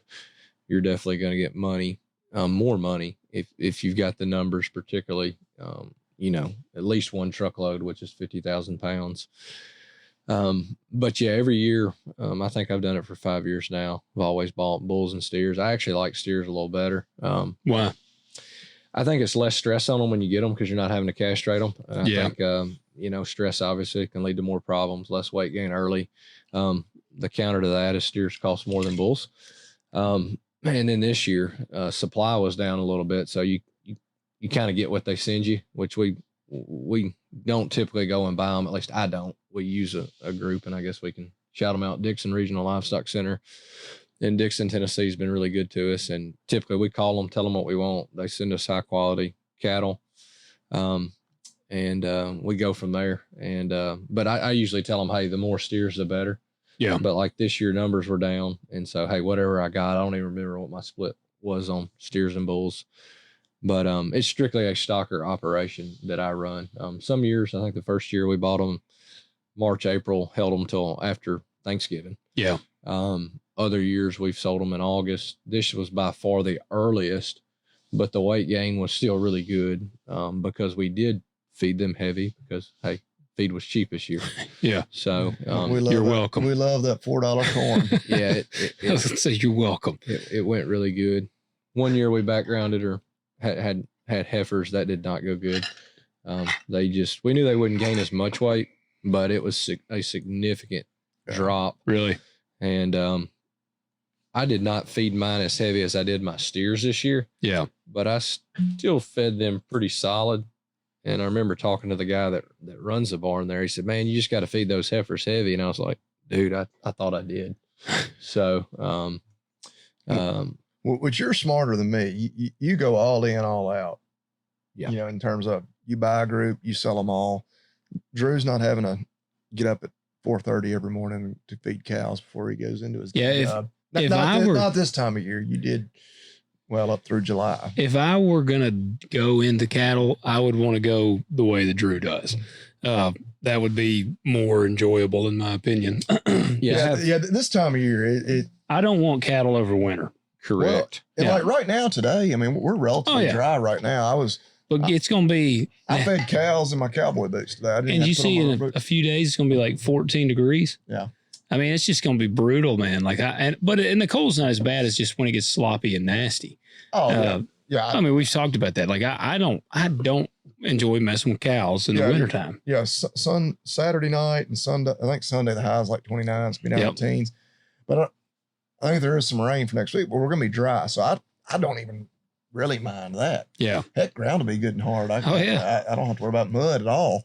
I hate when we get in the middle of February. Every year this happens, where I literally question my life choices. Oh yeah, the ground turns into soup. I mean, because it's 35 and just rains and rains. The cows look miserable as hell. Oh yeah. Like I hate even whenever I lived over at my old house over there.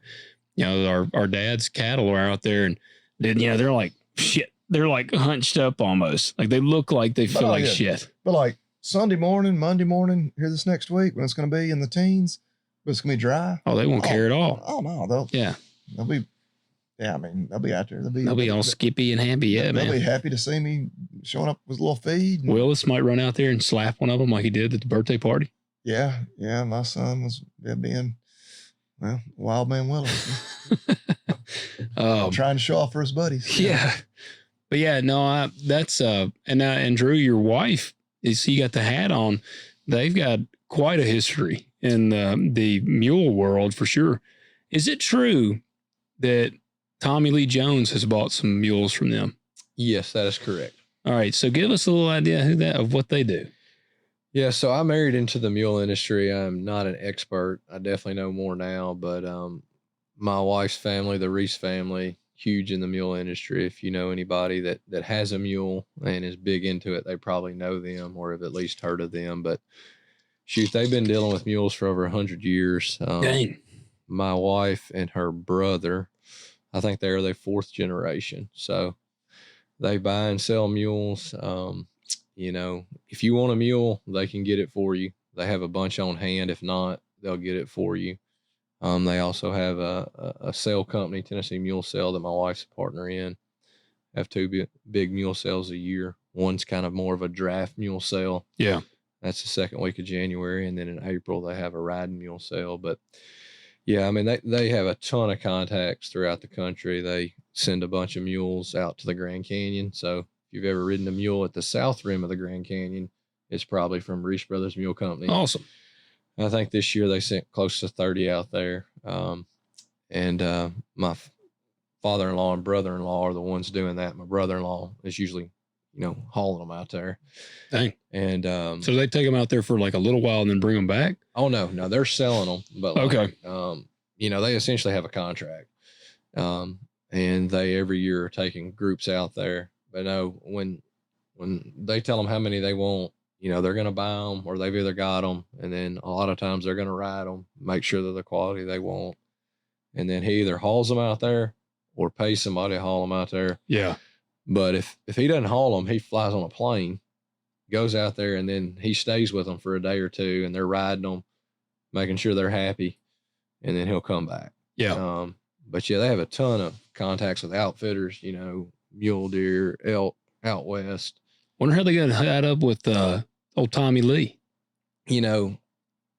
Essentially, I think he wanted, I don't know if it was one mule or multiple, but because they're so big in the mule industry, he flew in and, they're to their place from what I understand. I wasn't around then. I was gonna say, how many years ago would that have been? I don't know. I'd have to ask my father-in-law exactly, but I mean, my father-in-law, and then sold him a mule essentially. Yeah. And, I think he wanted to keep it quiet that he was in town, but yeah, it was Tommy Lee Jones. So. Yeah. That's badass, man. That's just cool. I like old Tommy. Oh yeah. They're rock stars in the mule industry. And like, not to go back to the NFR, but like when we were out there was a mule family that they're good friends with that actually was selling tack at the Rio. That's why we went there, met with them. Yeah. And then the third round of the NFR, like I said, we didn't go, but we actually went to the South Point for a watch party, which that's the other thing. There's watch parties everywhere. Yeah. Even if you're not in the NFR, you can go to a casino, watch it. But anyways, there was another mule friend from up north, I think in Minnesota, that he had some awesome seats where the gold buckle ceremony is every night. Oh, wow. And because they knew him and he knew we were out there, he's like, we got y'all seats. And we just like walked right in like 5 minutes before it started, like had a perfect view of the TV. Yeah. And so, yeah, they've got a ton of connections. And yeah, we have usually a mule baby every year because of that. And, now, what is a mule? Yeah, so a mule would be a cross between a mare, a female horse, and a jack, a male donkey. Okay. Because now a mule cannot breed, like mules can't have a mule, correct? Correct. So what does a mule have? They have like an odd number of chromosomes where they cannot reproduce. Oh, so they just don't breed. They don't. I think there's like some rare reports of a mare or molly mule that can become pregnant if a jack bred to her, but I think that's really rare. Yeah, if you have it doesn't mean that the mule won't try to breed them. Yeah. But a successful breeding.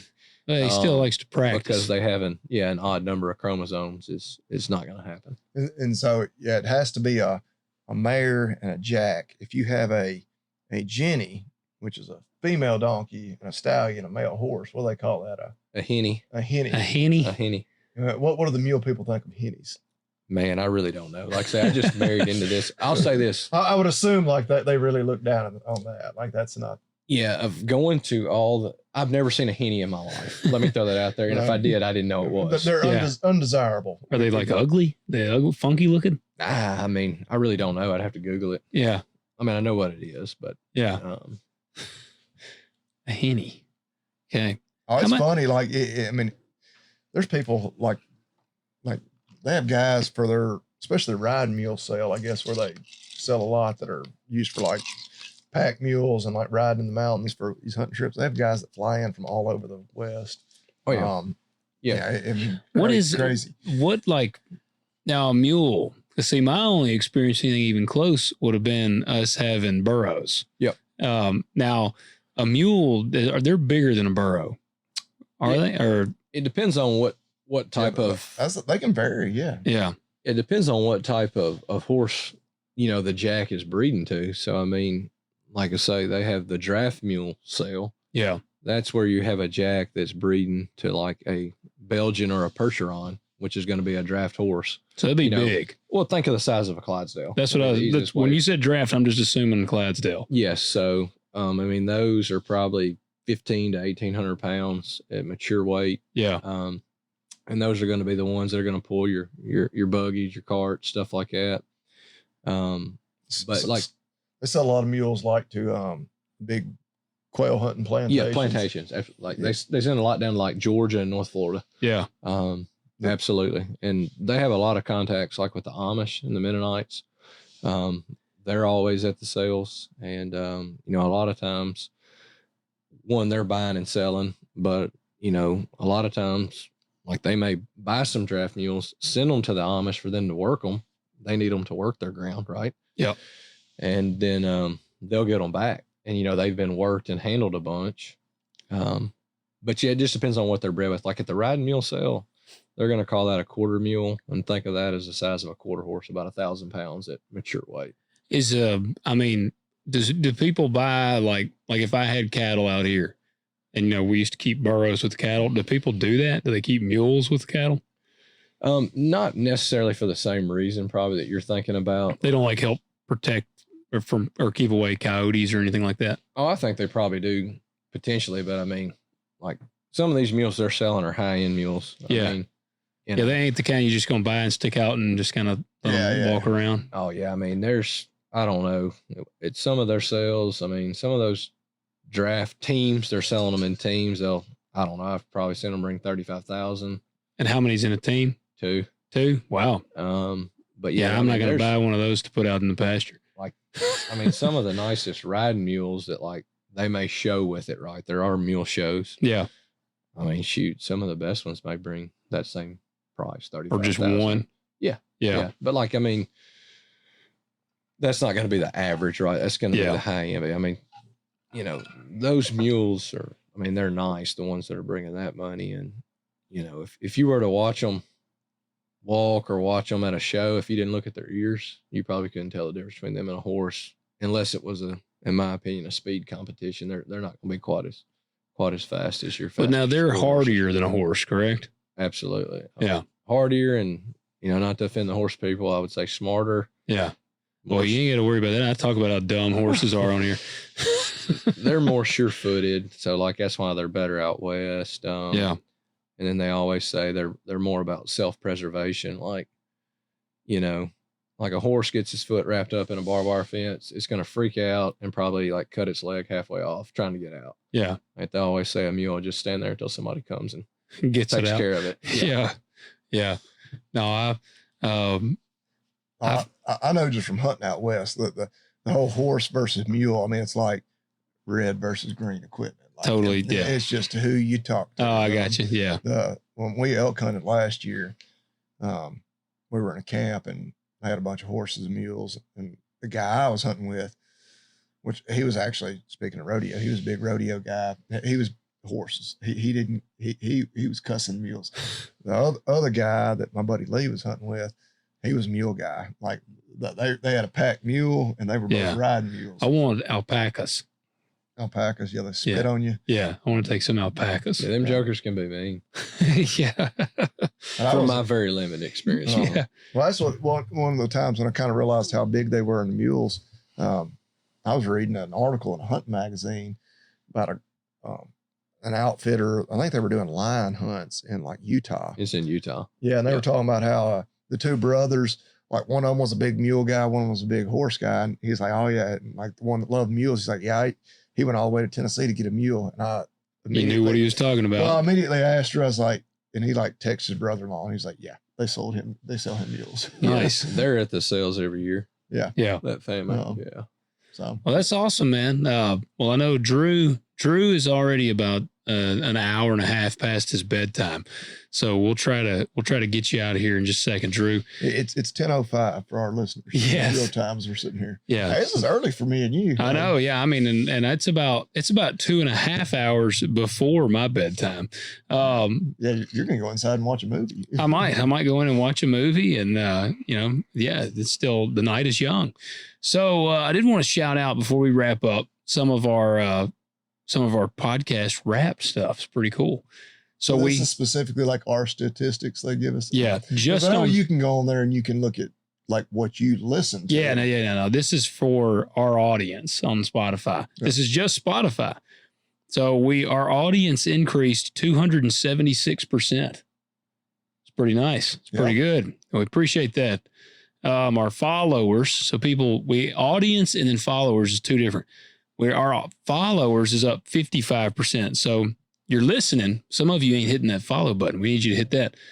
Listening time for last year, they listened for 1.8 million minutes. 1.8 million minutes. If you're about to look up some other stuff, I can just tell you it's 30,000 hours. I just got to put in my mind how long 1.8 million minutes is. It's 1,200 days of listening, 181 weeks.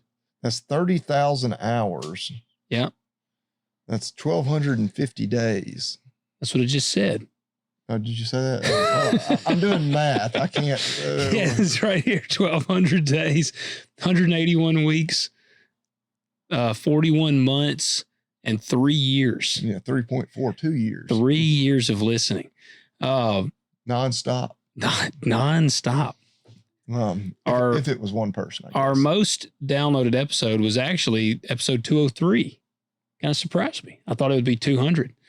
But it was 203. The title got it, just America. Yeah. And it had 25% more plays than on average.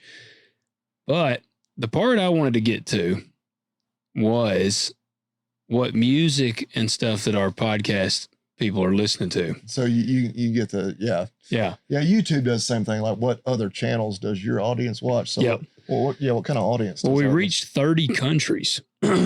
Who do you think our top 5 countries are? Okay, U.S. All right. Canada. Yeah. Yeah. What else you think? Who do y'all think's number 3? Y'all got number 1 is U.S. Number 2 is Canada. Who do you think number 3 is? Oh, Australia. All right. Yeah. Number 4. I'm trying to go top 5. They got to be English speaking. I don't know, Drew, jump in here.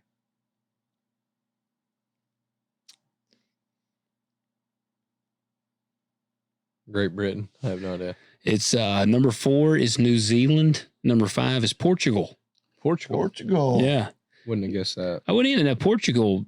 Do they speak English? I mean, I guess. So somebody's like, not primarily. They don't know what we're saying. I think in Europe, a lot of them, they are multilingual. Yeah.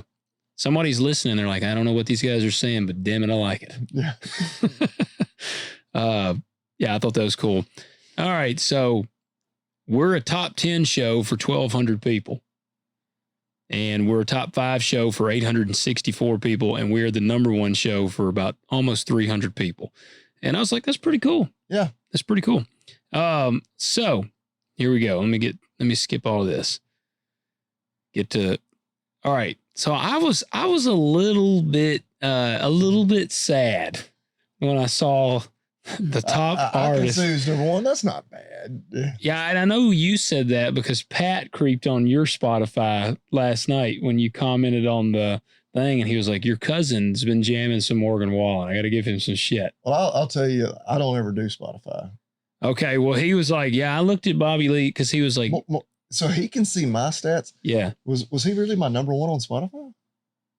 No. He just clicked your name and it shows. Okay. Like the LGBT stuff you've been listening to. Like he saw that on there too. The top 5 artists, Morgan Wallen is number 1. I was like, come on, man. I'm not surprised it's country. Well, yeah. 1, he's really popular.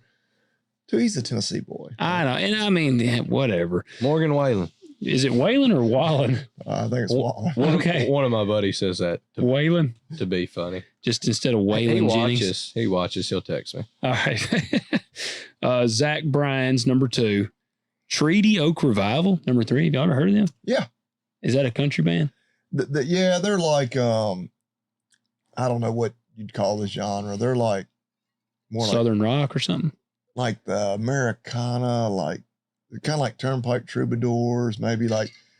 Oh, shit, that's even worse than I was imagining. Oh, I love Turnpike. Yeah. George Strait was number 4. That's a good one. Should have been number 1. Yeah. They're, to me, more real country than most of the stuff that's really on, of the new artists. The only ones of this list that I like is number 4 and number 5. Number 4 is George Strait. Number 5 is Zach Top. I can get that. Both of those are good. But it hurt my feelings because there ain't a damn rock band 1 on here. I'm like, man, where is Alice in Chains?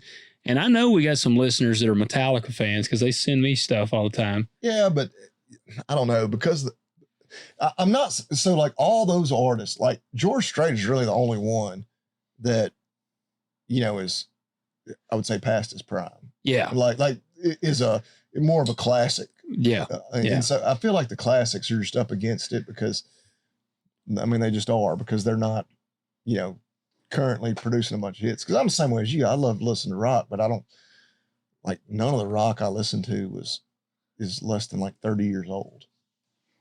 Yeah, everything I listen to is pretty much I did my Wrapped on Amazon Music because that's what I use, and it said that my listening age was 60.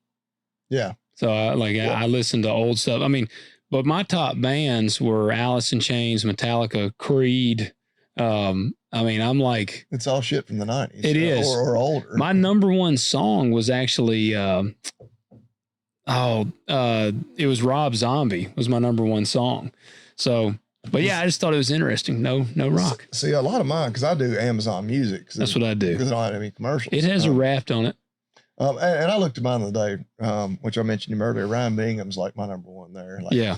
But that's what annoys me. You can't turn on country radio nowadays and listen to the good country shit that's actually coming out. Like they'll play some Zach Top, but you're not going to hear Ryan Bingham and that type of crowd. Yeah. Whiskey Myers and I like some Whiskey Myers. Yeah, a lot of that stuff, which I consider like, all right, this is real country music and it's new stuff. Yeah. But like you turn on like the actual country station, like here in town, and it's a bunch of pop music. Yeah, basically. It's terrible. Yeah. You want to cue the man? Drew, you know the routine. We're gonna put you on the spot. But Bobby Lee's got to cue up again, we're always very high tech. Yeah, we got high tech there just very temporarily, and then I had to get a new phone. Yeah, and my Samsung doesn't like Biden apparently. Damn Samsung! You got a Samsung too? Yeah. Yeah. Thank you. Both. I'm not an iPhone guy. All right, we're on the same page. Let me start off with 2 words: made in America. Made in America. No, I'll tell you a funny story. I mentioned Creed. Me and my buddy John went to the Creed concert, and John is an iPhone guy, and he always is giving me shit about having an Android. They're like, "Oh, you're damn green," text messages. Yeah. But we were there, and we had pretty good seats. And Scott Stapp, he's the singer for Creed. He's up there singing, and John and I both have our phones out, and we're like videoing Scott.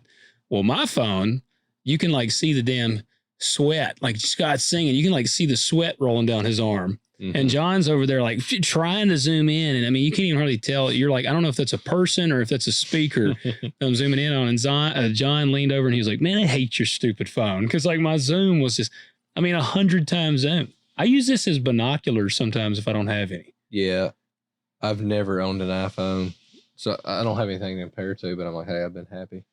Marcy has an iPhone and I've like messed with hers and it doesn't, I can't stand it. It don't even have a back button. Like my phone has a back button. Oh yeah. And I can push back and get back. I use her phone. I'm like, how the hell how do I get out of this? Yep. So what's your Made in America company?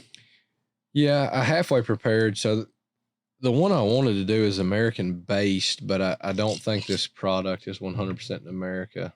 Well, we won't hold it against you necessarily. Well, I'll tell you about it. And then I got a second one. All right. But I'm afraid y'all have done the second one.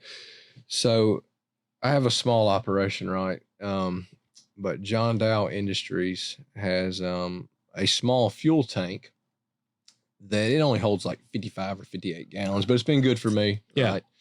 And it's light enough. It's like a hard plastic. When it's empty, I can pick it up and put it in the back of my truck. But they are American based. They're based in Ohio. John Dow Industries. Yeah. And it's not terribly expensive. It would not be good for what you're doing. Yeah. And like I said, I actually store it under cover. But when it's full, it's in the back of my truck. I unload it with the tractor. But when it's empty, I pick it up, just my hands. Well, it'd be perfect on like my little tractor at the farm store. It holds like 35 gallons. Yeah. And everything's there. Yeah. And you just buy it. Heck, I think I looked at it tonight to see if it was actually all made in America. Because I knew they were American based. I think it was like $870. Exactly, may have it. I don't want to speak for that. Yeah. But I bought it a couple years ago. But for sure, the American made one that y'all may have done. Y'all probably done Hank's belts. We have, yeah, because you got one, didn't you? Yeah. Did your dad get you one? Yeah. Yeah. That's the one I've got. But look, I've had 2 belts since I became a veterinarian. I don't remember the other one. I wish I could highlight them. Well, you've been a veterinarian for almost 12 years. 13 years. Oh man, 13 years. Yeah, in let's May. say almost 13. Yeah. 13 years this today? No, 13 years in. I think I started on June 3rd. Oh, I thought you said 13 years 2013. today. Yeah, let's say 13. So yeah, It'll be between 12 and 13. But literally, I've worn this belt every day for 2 years, high quality. Yeah. But then you also talk about Blue Note, which I've probably also We highlighted. have. So, Yeah, it's good stuff. But yeah, the John Dow Industries. I've been happy with that item for a small operation. Like I say, it's simple. Been good for me. if something happened to my fuel tank, that's probably what I'd go with. Yeah. Which I've got the one. The one that hooks up that we used to have on the old service truck. I think it used to be, I think it was I've seen it on the back or in the back of several pickups that you remember that old, I don't know if you'd call it red or orange Dodge. Oh, yeah. Yeah. Man, that truck, I liked that had old open truck. headers. Yeah, it sounded awesome. That's why I liked it. Yeah. They got rid of that truck. I never drove it. I always just had to ride. I was too young, but it sounded awesome. But then I think it used to ride in the back of that old Chevy truck your dad's got. Yeah, it has been in a bunch. That's which mine's about the same size. Which I had measured it, because it's just a, cube. Yeah. I was like, doing the math, like how many gallons would it hold? And yeah, when I fill it up, it holds right at like 50 to 55 It's about gallons. 50, yeah, because I used it when my brother-in-law was fencing over there. Yeah. I would just keep fueling up his But it skid is steer and awkward stuff to for him. load in and out of the back of the truck. the plastic one would be nice because you could pick it up. Oh yeah, that one we put it in the truck by hand, but yeah, it's like a 2-person job. This one is like, my 2 daughters could load it when it's empty. Right. Yeah. So John Dow, how do you spell John Dow, D-O-W. that? Okay. Just how it sounds. Awesome. Check that out. And guys, while you're doing that, we want you to go to talkdirtpodcast.com, go to the contact page, submit your questions on there. And actually, what we also want you to do is go to our shop page, because by the time this episode drops, there should be a shop page. And there's actually going to be hats, and I'm putting some koozies on there. And then we got 4 shirt designs. Got a good bit of shirts. Got mediums, large, XL, and 2XL. If you're a small or you're a triple XL, then you can either bulk up or lose a little weight and get you the shirt up or a shirt down. But guys, we do have that on there. We ask you to go get that. If y'all will order it soon, we'll do our damnedest to get it to you before Christmas. I think if they order I'd say probably still within the next week, it should be able to get to them. So this episode will come out on the 12th. Oh yeah. So we're using a Shopify platform. Well, it's just on our website. Okay. Who's Wix. shipping them? Are y'all doing it? Yeah. Yeah. I Yep. would say All right. if they place the order, and I was thinking about that, I was like, man, I need to be able to help you out with that too. I would say if they place the order by the 19th, that would mean that's a Friday. We could drop it off at the post office on the 20th. Oh, wow. You're trusting the postal service. Well, you're right. You're right. That's our first big mistake. So we drop it off at the post office on the 20th, that Saturday. You might get it on the 22nd of December. You might get it sometime in February. I was going to say, that's why I say, like, I would say, Derek, if we ship things on the 20th, unless it is a postal service sort of thing, unless we're shipping it to like Hawaii, I would think you'd get it for Christmas. Well, and I'm going to tell you, we got quite a bit of shirts, but we do have a limited number of hats, and we have a very limited number of koozies. So I would tell you to order with haste if you're wanting to get a lot of stuff. And hey, we blow through this stuff. All we got to do is make one phone call, text message, we can get more. Yep. So we'd love to sell out overnight. That's right. That's right. So y'all go on there, get that stuff. Also, leave us 5-star ratings on Spotify and on Apple. And what else do you need to do? Check out agzaga.com. Y'all heard us talk about all the good Christmas gifts and whatnot. Because my baby girl will not listen to this, I don't think. I just got in an order the other day. She just ran. She's like, I want a Breyer horse that's this specifically. So I got on there, looked up, by golly, they had one. There you go. But yeah, the Breyer horses, the tractors, the farm equipment, all the good toys. And and they do ship very quick. I forget what night I made that order, but I think I got it yesterday. Nice. It just came in, ordered some ear tags and whatnot too. Then all the other, not that toys aren't practical. We all love toys. But they got all the other farm stuff too. The tools, the equipment, supplies you need. Talk Dirt 20 is that discount code, $20 off, $50 minimum order, and free shipping. There you go. Drew, appreciate having you on, man. Yeah, Glad it was you good. came. It was good. Yeah, it took us 216 episodes to make it happen. We got you on. Guys, if do recommend, I guess the Reese brothers, they have a website people can go check out? Yeah, they've got a website also on Facebook. But yeah, if you're looking for a mule, they're the people to call. Reese Bros Mules. Now, in the sales, because I have yet to make it to one of their sales. Their sales are a damn event. Yeah, they're really cool. They're in Lebanon, Tennessee. January 10th is their draft mule sale. And then usually in April is their riding mule sale. But yeah, they're super cool. There's a lot of people that come. There's vendors there.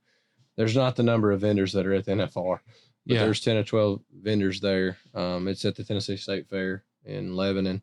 But yeah, if you just went and watched, you would have a good time. The mule people are super nice, like great people to be around. Yeah, like at the riding mule sale, if you just watch those guys ride the mules in, man, they put on a show. Like they'll want it to go this year. Yeah, they'll be standing on the back of a mule with a bullwhip. They'll break out tarps to show like, how the mule's not going to get spooked or anything, rubbing them all over it. They'll lay some of the mules down. And like I say, this was completely new to me until I married into it, but it's a fun event. A lot of stuff to do up there. It's like a big party too. Yeah, everybody has a good time. There may be some alcohol that they partake in there potentially. Is the big, because the sales are always on Saturdays, the big party night like Friday night, or is it Saturday night? Yeah, it's gotta be Saturday night. There's some people that come in there days before, but like for the riding mule sale, the sales are always on Saturday. To answer that question, because Rufus cooks like a bunch of pork chops and. Yeah, so typically they're going to sell on Saturday, but particularly for the riding mule sale, Friday they have they call it a trail competition where they do pay out for the winners. But the whole point of that is for you, if you're interested in buying, to be able to watch those mules have to go through a competition under saddle with a lot of people out there and see how they act and how they move. And then, usually Friday night, there's going to be a free meal for people that are there. Yeah, used to, my father-in-law, who also processes a lot of pigs, he would cook a bunch of pork chops. The last couple of years, one of his close friends has actually just cooked a whole hog. So it's barbecue, but they provide a meal on Friday night. Everybody's around there having a good time talking and hanging out till late hours. And then the sale usually starts around 10 on Saturday morning. Sometimes it's 10:15. The Reeses love them to death, but they're always running a little late. Sorry if y'all are watching. But yeah, usually around 10 on Saturday. And then, a lot of times, depending on the number they have, which they'll usually sell 150 to 250, there'll be people hanging out till 7 to 10 on Saturday night. And then a lot of them go eat after that. Yeah, it's a lot of fun. Yeah. So that's awesome. Well, awesome, guys. Well, y'all keep watching that. And like I said, we'll be back here next week. And like I said, glad to have you on the show, Drew. So enjoyed it. We'll catch y'all next week. See y'all then. You've been listening to Talk Dirt to Me with your hosts, Logan and Bobby Lee. If you enjoyed this episode, we ask that you subscribe and leave a review. And we'll catch you next time.